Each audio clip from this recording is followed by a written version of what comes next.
ನಮಸ್ಕಾರ ವೀಕ್ಷಕರೇ, ಮತ್ತೊಂದು ಹೊಸ ಮಾಹಿತಿಯೊಂದಿಗೆ ತಮಗೆಲ್ಲರಿಗೂ ಸರ್ವಜ್ಞಾನ ಫಾರ್ ಯು ಯೂಟ್ಯೂಬ್ ಚಾನಲ್ಗೆ ಸ್ವಾಗತ. ಈ ವಿಡಿಯೋದಲ್ಲಿ ತಿಳಿಸ್ಕೊಡ್ತಾ ಇರೋ ಮಾಹಿತಿ ಏನು ಅಂತಂದರೆ, ಅನ್ನಭಾಗ್ಯ ಯೋಜನೆಯಲ್ಲಿ ಇನ್ನು ಮುಂದೆ ನಿಖರವಾಗಿ ನಿಮಗೆ ಯಾವ ಎಲ್ಲ ದಿನಸಿಗಳು ಅಕ್ಕಿ ಜೊತೆಗೆ ಸಿಗುತ್ತೆ ಅನ್ನೋದ್ರ ಬಗ್ಗೆ ಪೂರ್ತಿಯಾದಂಥ ಮಾಹಿತಿನ ತಿಳಿಸ್ಕೊಡ್ತಾ ಇದ್ದೀನಿ. ಜೊತೆಗೆ ಎಷ್ಟು ಕ್ವಾಂಟಿಟಿಯಲ್ಲಿ ಸಿಗುತ್ತೆ ಅನ್ನೋದ್ರ ಬಗ್ಗೆ ತಿಳಿಸ್ಕೊಡ್ತಾ ಇದ್ದೀನಿ. ವಿಡಿಯೋನ ಪೂರ್ತಿಯಾಗಿ ನೋಡಿ. ವಿಡಿಯೋನ ಶುರು ಮಾಡೋಕ್ಕಿಂತ ನೀವಿನ್ನು ನನ್ನ ಚಾನಲ್ಗೆ ಹೊಸವರಾಗಿದ್ದರೆ ಚಾನಲ್ಗೆ ಸಬ್ಸ್ಕ್ರೈಬ್ ಮಾಡಿ ಇಟ್ಕೊಳ್ಳಿ. ನಾನು ಅಪ್ಲೋಡ್ ಮಾಡೋ ಎಲ್ಲ ಮಾಹಿತಿ ವಿಡಿಯೋಗಳು ನಿರಂತರವಾಗಿ ನೋಟಿಫಿಕೇಶನ್ ಬರ್ತಾ ಇರುತ್ತೆ.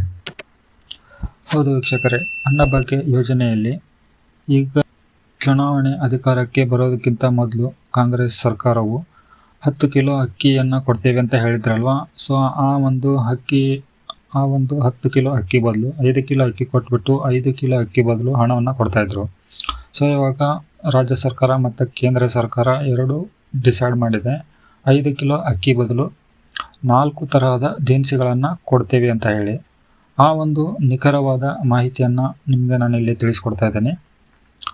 ಮೊದಲನೇದಾಗಿ ಬಂದುಬಿಟ್ಟು 4 ದಿನಸಿಗಳಲ್ಲಿ 2 kg ತೊಗರಿಬೇಳೆ ಕೊಡ್ತಾರೆ, 1 ಕಿಲೋ ಸಕ್ಕರೆ ಕೊಡ್ತಾರೆ, 1 ಲೀಟರ್ ತಾಳೆ ಎಣ್ಣೆ ಸಿಗುತ್ತೆ, 1 kg ಅಯೋಡಿನ್ ಉಪ್ಪು ಕೊಡ್ತಾರೆ. ಸೊ ಈ ಒಂದು 4 ಪದಾರ್ಥಗಳು ನಿಮಗೆ 5 kg ಅಕ್ಕಿ ಬದಲು ಸಿಗ್ತಾ ಇರುವಂಥ ದಿನಸಿಗಳು. ನಂತರ kgಗೆ 34 ರೂಪಾಯಿ ಅಂತೆ. 5 kgಗೆ ಲೆಕ್ಕ ಮಾಡಿದರೆ 170 ರೂಪಾಯಿ ಆಗ್ತಾಯಿತ್ತು. ಸೊ ಒಂದು ಫ್ಯಾಮಿಲಿಯಲ್ಲಿ 4 ಜನ ಇದ್ದರೆ 680 ರೂಪಾಯಿ ಆಗ್ತಾಯಿತ್ತು ಟೋಟಲ್ ಅಮೌಂಟು. ಸೊ ಇಲ್ಲಿ ನಿಮಗೆ ಈ ಒಂದು 4 ದಿನಸಿಗಳನ್ನು ಕೊಡ್ತಾ ಇರೋದ್ರಿಂದ ಸರ್ಕಾರಕ್ಕೂ ಕೂಡ ಲಾಭ ಇದೆ, ನಿಮಗೂ ಕೂಡ ಲಾಭ ಇದೆ.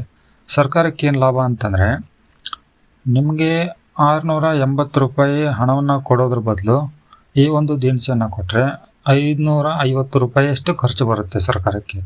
ಇಲ್ಲಿ ಸರ್ಕಾರಕ್ಕೆ 180 ರೂಪಾಯಿವರೆಗೂ ಕೂಡ ಒಂದು ಉಳಿತಾಯ ಇದೆ. ನಿಮಗೂ ಕೂಡ ದಿನಸಿಗಳು ಸಿಗುತ್ತೆ, ಸರ್ಕಾರಕ್ಕೂ ಕೂಡ 180 ರೂಪಾಯಿ ಉಪಯೋಗ. ಸೊ ಅವ್ರಿಗೂ ಕೂಡ ಉಳಿತಾಯ ಆಗ್ತಾಯಿದೆ. ನೋಡಿ ವೀಕ್ಷಕರೇ, ಇಷ್ಟು ನಿಖರವಾದಂಥ ಮಾಹಿತಿಯನ್ನು ತಿಳಿಸ್ಕೊಟ್ಟಿದ್ದೇನೆ. ವಿಡಿಯೋ ಲೈಕ್ ಆದರೆ ವಿಡಿಯೋಗೊಂದು ಲೈಕ್ ಮಾಡಿ, ಚಾನಲ್ಗೆ ಸಬ್ಸ್ಕ್ರೈಬ್ ಮಾಡಿ ಇಟ್ಕೊಳ್ಳಿ. ಮತ್ತೆ ಹೊಸ ಮಾಹಿತಿಯೊಂದಿಗೆ ಸಿಗ್ತೀನಿ. ಅಲ್ಲಿವರೆಗೂ ಜೈ ಹಿಂದ್.